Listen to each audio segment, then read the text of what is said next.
നമസ്കാരം. പിണറായി വിജയൻ്റെ ദുർഭരണത്തിനെതിരെ കമാന്നൊരക്ഷരം മിണ്ടാതിരുന്ന കുറച്ച് യുവകേസരികൾ ഭരണം മാറിയപ്പോൾ പൊടുന്നനെ വലിയ ധർമ്മപുരുഷന്മാരായി ആകുന്ന കാഴ്ച നമ്മൾ ഈയിടെ കാണാറുണ്ട്. അങ്ങനെ ധർമ്മപുരുഷന്മാരായി മാറിയ രണ്ടു പേരെക്കുറിച്ചാണ് കഴിഞ്ഞ 2 ദിവസങ്ങളിൽ ഞാൻ വീഡിയോ ചെയ്തത്. ഒന്ന് വസീഫ്, 2 സ്വരാജ്. ഇപ്പോൾ മൂന്നാമത് ഒരു ധർമ്മപുരുഷനും കൂടി അവതരിച്ചിരിക്കുകയാണ്, മുഹമ്മദ് റിയാസ്. നമുക്കറിയാം, കോഴിക്കോട് മെഡിക്കൽ കോളേജിൽ DYFIയുടെ ഒരു സമരം നടന്നു കഴിഞ്ഞ ദിവസം. അതായത് ലാബ് ടെസ്റ്റിന് ചെറിയൊരു എമൗണ്ട് ജനങ്ങളിൽ നിന്ന് അല്ലെങ്കിൽ രോഗികളിൽ നിന്ന് ഈടാക്കുന്നു. ആ നിരക്ക് ഒരു കാരണവശാലും രോഗികളിൽ നിന്ന് ഈടാക്കാൻ പാടില്ല, അത് പൂർണ്ണമായും സൗജന്യമായിരിക്കണം എന്ന് പറഞ്ഞിട്ടാണ് സമരം നടത്തിയത്. ആ സമരത്തെക്കുറിച്ച് നമ്മുടെ ധർമ്മപുരുഷനായ മുഹമ്മദ് റിയാസ് പറഞ്ഞത് എന്താണെന്ന് നമുക്കൊന്ന് കേട്ടു നോക്കാം. കോഴിക്കോട് മെഡിക്കൽ കോളേജിന്റെ പ്രത്യേകത എന്താ? കോഴിക്കോട് മെഡിക്കൽ കോളേജിൽ ഒരുപാട് സാധാരണ മനുഷ്യർ ആശ്രയിക്കുന്ന കോളേജാണ്. അവിടെ ഇതുവരെയും ഏർപ്പെടുത്താത്ത ഒരു ഫീസ് ഏർപ്പെടുത്തിയാൽ അത് ജനങ്ങൾ ബുദ്ധിമുട്ടുന്നു. സ്വന്തം ഗവൺമെന്റിൽ നിന്നും ലഭിക്കേണ്ട ഫണ്ട് വാങ്ങിയെടുക്കാൻ പറ്റാത്തതിന്റെ പ്രയാസം ജനങ്ങളിൽ തീർക്കാൻ അനുവദിക്കില്ല. ഇത് സൗജന്യമായി കൊടുക്കേണ്ടതാണല്ലോ, അതിന് ഗവൺമെന്റ് പൈസ കൊടുക്കണം. ഗവൺമെന്റ് UDF ഗവൺമെന്റ് അതിന് പൈസ കൊടുക്കാൻ തയ്യാറാകാത്തതിന് നാട്ടുകാരുടെ അടുത്ത് പൈസ പിരിക്കാറിഞ്ഞ് അംഗീകരിക്കാൻ പറ്റും? ഈ ഒരു ജനങ്ങളോടുള്ള സ്നേഹം കഴിഞ്ഞ വർഷമൊന്നും കണ്ടില്ലല്ലോ മഹാനായ മുഹമ്മദ് റിയാസെ.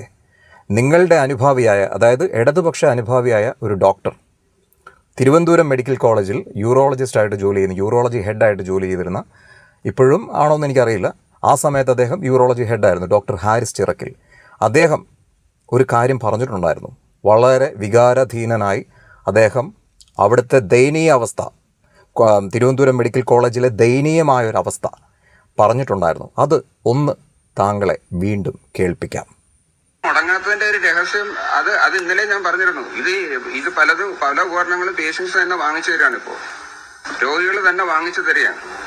രോഗികൾ ഇപ്പൊ RIRS എന്ന് പറഞ്ഞൊരു ഒരു ഓപ്പറേഷൻ, RIRS, അത് നിങ്ങൾ അന്വേഷിച്ചാൽ അറിയാം. നിങ്ങളെ യൂറോളജി വന്നിട്ടുള്ള ഏതെങ്കിലും രോഗികളോട് ചോദിച്ചാൽ പറയാം, നിങ്ങൾ എത്ര രൂപയാണ് ഇതിന് ഹോസ്പിറ്റലിൽ അടച്ചതെന്ന് പറഞ്ഞാൽ അവർ ആ എമൗണ്ട് പറഞ്ഞു തരും.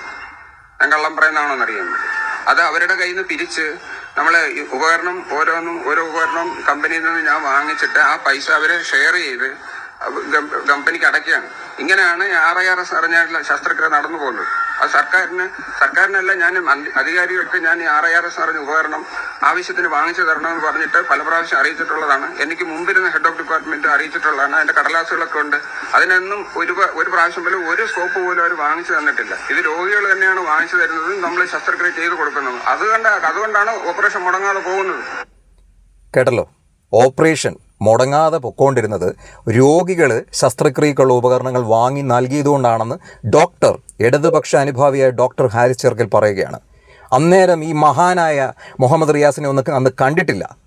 ഈ ധർമ്മപുരുഷൻ ചമയുന്ന ആരെയും ഈ ഇടതുപക്ഷത്തുള്ള ഒരു മനുഷ്യനെ അന്ന് കണ്ടിട്ടില്ല. അന്ന് നിങ്ങളുടെ സർക്കാരാണല്ലോ.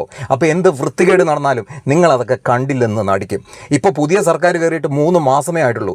ഈ നാടിന് ഈ അവസ്ഥയെ കൊണ്ട് എത്തിച്ചത് 10 വർഷത്തെ ഇടതുപക്ഷ ഭരണമാണെന്നുള്ളത് ഇനിയെങ്കിലും നിങ്ങൾ തിരിച്ചറിയണം. ജനങ്ങളെ നോക്കി കൊഞ്ഞനം കുത്തരുത്. കൂടുതൽ നന്മമരം കളിക്കരുത് എൻ്റെ മുഹമ്മദ് റിയാസെ. അതായത് പൂച്ച പെറ്റി കിടക്കുന്ന ഖജനാവെന്നല്ല, പൂച്ചയുടെ പ്രസവപാടാക്കി ഈ കേരളത്തിൻ്റെ ഖജനാവിനെ നിങ്ങൾ മാറ്റി അതുപോലൊരവസ്ഥയെ കൊണ്ട് എത്തിച്ചു. നിങ്ങളിങ്ങനെ ആത്മാർത്ഥം അഭിനയിക്കുമ്പോൾ ഈ പറയുന്ന രോഗികളുണ്ടല്ലോ, ശസ്ത്രക്രിയയ്ക്ക് വേണ്ടിയുള്ള ഉപകരണങ്ങൾ പോലും വാങ്ങി നൽകിയിട്ടുള്ള രോഗികളുണ്ടല്ലോ, അവരിതൊക്കെ കേട്ടാൽ നിങ്ങളുടെ മുഖത്ത് കാർക്കിച്ച് തുപ്പും. പെട്ടെന്ന് നിങ്ങൾക്ക് ജനങ്ങളോട് ഭയങ്കര ആത്മാർത്ഥത, ലേശം, ഒരുപാടൊന്നും വേണ്ട മുഹമ്മദ് റിയാസെ, ലേശം ഉളുപ്പ് ആവാം.